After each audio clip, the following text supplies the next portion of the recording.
अस्सलाम वालेकुम dear viewers, I hope all of you are fine. हमारा आज का लेक्चर प्रेजेंट कंटिन्यूअस और प्रोग्रेसिव टेंस के बारे में है। और आज आपको इस लेक्चर में प्रेजेंट कंटिन्यूअस टेंस के बारे में चार ऐसी बातों का पता चलेगा जो शायद ही आपने कहीं पढ़ी या सुनी होंगी। और मुझे उम्मीद है कि आपको ये लेक्चर बहुत ही अच्छा लगेगा। अगर आपको ये अच्छा लगे, ये इन्फॉर्मेशन आपके लिए काफ़ी न्यू हो, तो आप हमारे इस चैनल को ज़रूर सब्सक्राइब करें, इसको लाइक करें और शेयर करें और बेल आइकन को ज़रूर प्रेस करें ताकि हमारे हर आने वाली नई वीडियो आपको बर वक्त पहुँच जाए। तो आते हैं, अब लेक्चर स्टार्ट करते हैं।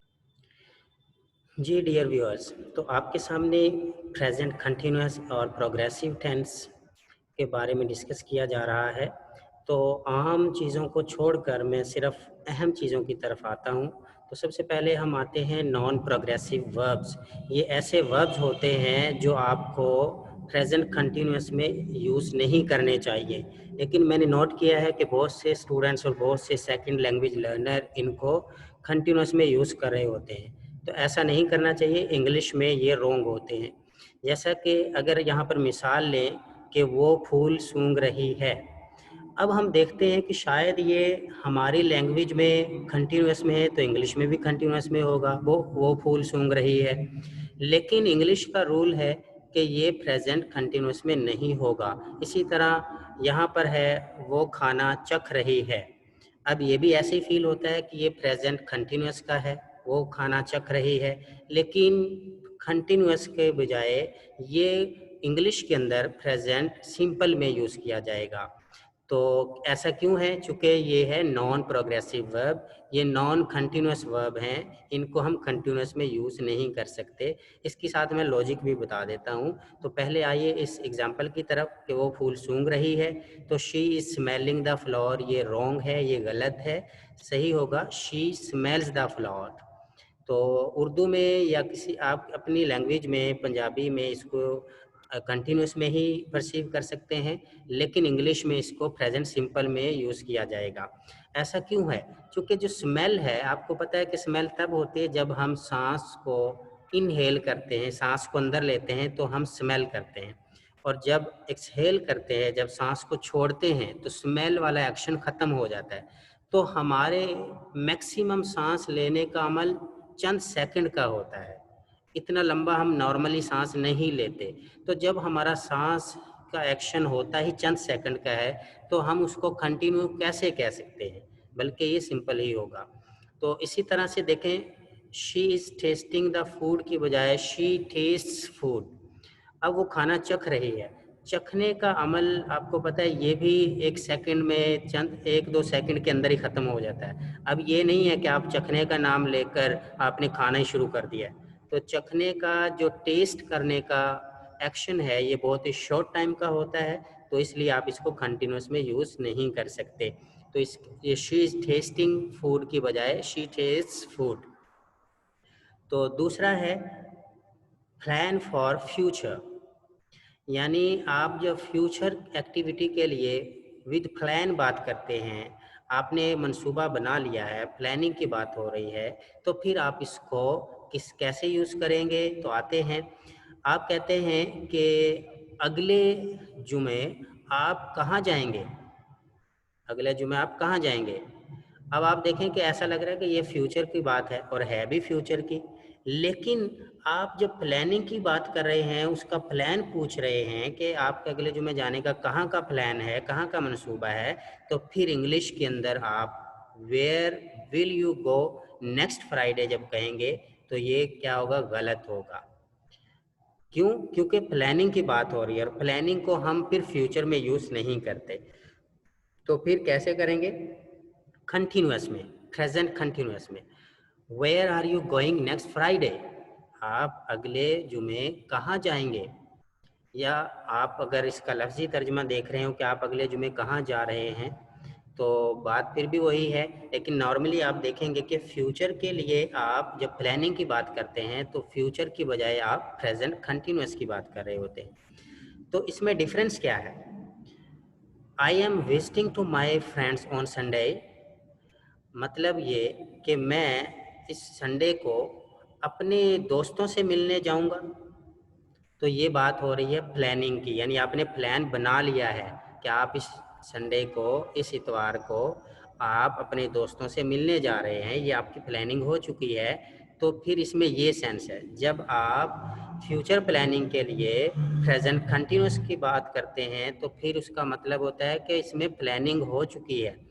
और अगर इसी को मैं ये बोलूं, I will visit to my friends on Sunday, तो इसका मतलब ये हुआ कि अभी प्लान ही नहीं बनाया, आप वैसे ही बात करें विदाउट प्लानिंग। आप हो सकता है जाएं या हो सकता है ना जाएं, तो इसमें ये सेंस होगी। तो इन दोनों में ये डिफरेंस हुआ। तो जब भी आप फ्यूचर में प्लानिंग की बात करके दूसरों को बताएं तो फिर आप प्रेजेंट कंटिन्यूस में बताएं, और अगर विदाउट प्लान बताएं तो फिर आप फ्यूचर सिंपल में बताएं।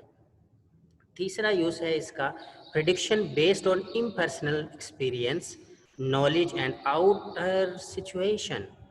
यानी जब आप प्रिडिक्शन जो है, प्रिडिक्शन होती है कि आप आने वाले वक्त के बारे में प्रिडिक्ट कर रहे होते हैं, आने वाले वक्त के बारे में सिचुएशन को बता रहे होते हैं। तो ये सिचुएशन दो तरह से होती है, या तो आपका पर्सनल एक्सपीरियंस होता है, पर्सनल एक्सपीरियंस होता है और पर्सनल नॉलेज होता है, या फिर आप आने वाले वक्त के बारे में जो बताएंगे वो दूसरों के नॉलेज, दूसरों के एक्सपीरियंस की बेस पर बताएंगे, या कोई बाहर की सिचुएशन आपको नज़र आ रही है उसके बेस पे बताएंगे। तो ये आप ऑन द स्पॉट चेक करके बताएंगे कि आपने कौन सी प्रिडिक्शन करनी है। तो अब इसमें फ़र्क क्या है, एग्जाम्पल यहाँ पर लेते हैं। Look, that couple is going to fall off the bike, यानी वो देखो कि वो बाइक पर बैठा हुआ जो कपल है वो गिरने वाला है। आप कहते हैं कि देखो वो कपल बाइक से गिर जाएगा। अब ये कैसे पता चला आपको, आपको किसी और ने बताया? इसका मकसद ये है, जब आपने प्रेजेंट कंटिन्यूस में बोला कि is going to fall off the bike, ये क्यों बोला आपने? क्योंकि ये आपने आउटर सिचुएशन, आपने देखा कि या तो जो कपल बैठा हुआ है, पीछे जो खातून बैठी है उसका दुपट्टा, उसका अबाया टायर में आने वाला है इस वजह से, या वहाँ पर जो स्टैंड है वो नीचे है, इस वजह से आपने प्रिडिक्ट कर लिया कि ये गिरने लगा है, ये जो कपल है ये अनकरीब गिर जाएगा। तो आपने उस सिचुएशन को देखकर, आउटर सिचुएशन को देखकर ये डिसाइड किया कि ऐसा हो जाएगा। जी, तो जब भी आप इम्पर्सनल एक्सपीरियंस की बात करें, यानी दूसरों के एक्सपीरियंस को बेस बनाकर बात करें, दूसरों के नॉलेज को बेस बनाकर बात करें, और दूसरों की जो बाहर की आउटर सिचुएशन है उसको बेस बनाकर पेशीन गोई करें, प्रिडिक्ट करें, तो फिर आपने प्रेजेंट कंटिन्यूस में बताना होता है। तो अब चूंकि आपने, आपके सामने सिचुएशन है, पीछे बैठी खातून का दुपट्टा या अबाया टायर में आने वाला है, या बाइक का जो स्टैंड है वो नीचे है, हो सकता है कि आगे टकरा के नीचे गिर ना जाए। तो इन चीज़ों को देखते हुए आपने प्रिडिक्ट किया, पेशीन गोई की कि ये बाइक वाला कपल गिरेगा।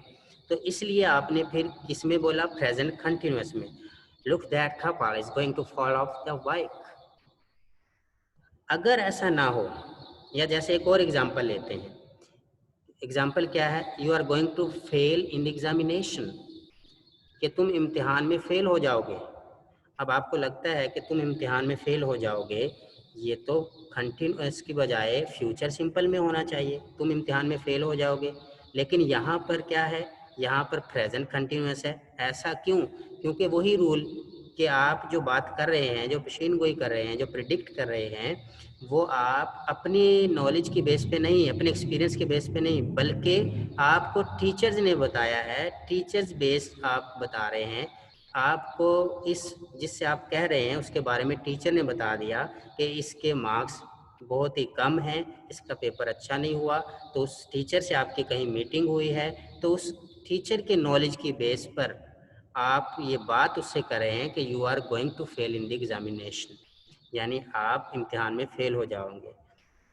अब फेल हो जाएंगे फ्यूचर के बजाय कंटिन्यूअस में, you are going to fail in the examination continuous में। और इसकी रीज़न क्या है? कि आप अपनी नॉलेज की बेस पे नहीं, बल्कि आप टीचर्स के बेस पे ये बात कर रहे हैं। हाँ, अगर आप अपने नॉलेज की बेस पर या अपने एक्सपीरियंस की बेस पर प्रेडिक्शन देते हैं, प्रेडिक्शन या पेशीन गोई आप करते हैं, तो फिर आप क्या करेंगे, आप उसको फ्यूचर सिंपल में ही बोलेंगे।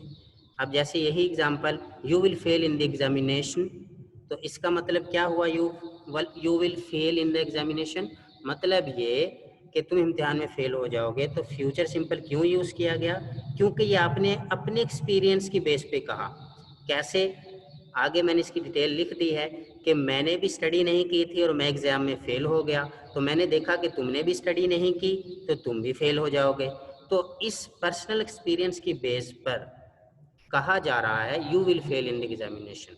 अब आप देखें सेंटेंस दोनों सेम है लेकिन टेंसेस का डिफरेंस है, और डिफरेंस क्यों है, पर्सनल बेस पर और इम्पर्सनल बेस पर। तो जब आप पर्सनल एक्सपीरियंस, पर्सनल नॉलेज की बेस पर कोई प्रिडिक्शन करें, पेशीन गोई दें, तो फिर आप उसको फ्यूचर की बेस पे करेंगे। और अगर आप दूसरों की नॉलेज, दूसरों के एक्सपीरियंस या आउटर सिचुएशन की बेस पे प्रिडिक्शन देंगे, तो फिर आप फ्यूचर प्रेजेंट कंटिन्यूस की बेस पे ट्रांसलेशन करेंगे। तो आई होप इस टिप की आपको समझ आ गई होगी। अब आगे है tip number 4, stress on state verbs and temporary condition. यानी ऐसे वर्ब्स जो स्टेट वर्ब हैं, जो स्टेट वर्ब हैं और साथ टेम्पररी कंडीशन भी आपको नज़र आ रही है, जब उस पर स्ट्रेस देना हो तो फिर आपने उसको प्रेजेंट कंटिन्यूस में यूज़ करना होता है। अगर ऐसी बात ना हो तो आपने उसको कभी भी प्रेजेंट कंटिन्यूस में यूज़ नहीं करना, बल्कि प्रेजेंट सिंपल में यूज़ करते हैं। जैसे ये देखें आप, I am loving your presence in the party. अब यहाँ पर मोस्टली आप यही सुनते हैं ना, आई लव, लेकिन यहाँ पे क्या, आई एम लविंग। ऐसा क्यों, क्योंकि ये जो लव ये एक स्टेट वर्ब है, ये एक इंसान के मेंटल कंडीशन को बताते हैं। तो स्टेट वर्ब जिसमें कोई एक्शन तो नज़र नहीं आता और हम उसको प्रेजेंट सिंपल में करते हैं, लेकिन यहाँ पर प्रेजेंट कंटिन्यूस में क्यों है, नंबर 1 चूँकि इस पे स्ट्रेस दिया जा रहा है, और नंबर 2 ये टेम्पररी कंडीशन है। आपको पता है कि पार्टी जो है ये कोई इतनी लंबी चौड़ी नहीं होती कि ये चलती ही रहेगी, बल्कि ये एक शॉर्ट टाइम के लिए पार्टी होती है। कोई भी पार्टी हो ये एक शॉर्ट टाइम के लिए होती है, 1 दिन के लिए, 2 दिन के लिए, यानी शॉर्ट टाइम। तो जब हम स्टेट वर्ब पर स्ट्रेस देना चाहें और टेम्परेरी कंडीशन को शो करना चाहें तो हम वही स्टेट वर्ब प्रेजेंट कंटिन्यूस में यूज़ करते हैं। तो अब I love your presence in the party की बजाय आप बोलेंगे I am loving your presence in the party. और ये सारी बातें मैंने किस रेफरेंस से ली हैं, लीच, ये ग्रामेरियन है, ग्रीनबॉम, स्वॉन, हैविंग्स, ईस्टवुड, फिलिप्स, मर्फी, जो इंग्लिश के रिसर्चर्स हैं, जो इंग्लिश में इंटरेस्ट रखते हैं, उनको इन ऑथर्स के, इन राइटर्स के बारे में अच्छा खासा पता होगा, चूँकि ये बड़े माने हुए राइटर्स हैं। तो ये सारी बातें इनकी बुक्स से ली गई हैं। तो मुझे उम्मीद है कि आपको हमारा आज का लेक्चर बहुत ही अच्छा लगा होगा, और अगर आपको अच्छा लगा है तो हमारे चैनल को ज़रूर सब्सक्राइब कीजिएगा। और आज मैं आखिर पे एक बात कहना चाह रहा हूँ, क्योंकि आज 14 अगस्त है और आज हमारे पाकिस्तान की यौम आज़ादी भी है। इस हवाले से मैं यौम आज़ादी के तौर पर भी एक पैगाम देना चाह रहा हूँ कि अल्लाह ताला सारी दुनिया को हिफ्ज़ व अमान में रखे और दहशत गर्दी से बचा कर रखे, और हमारे मुल्क को मुनाफिकीन से और गद्दारों से और जो साजिश करने वाले हैं इन सब से बचा के रखे। पाकिस्तान जिंदाबाद, और अपनी दुआओं में मुझे ज़रूर याद रखिएगा। अल्लाह हाफिज़।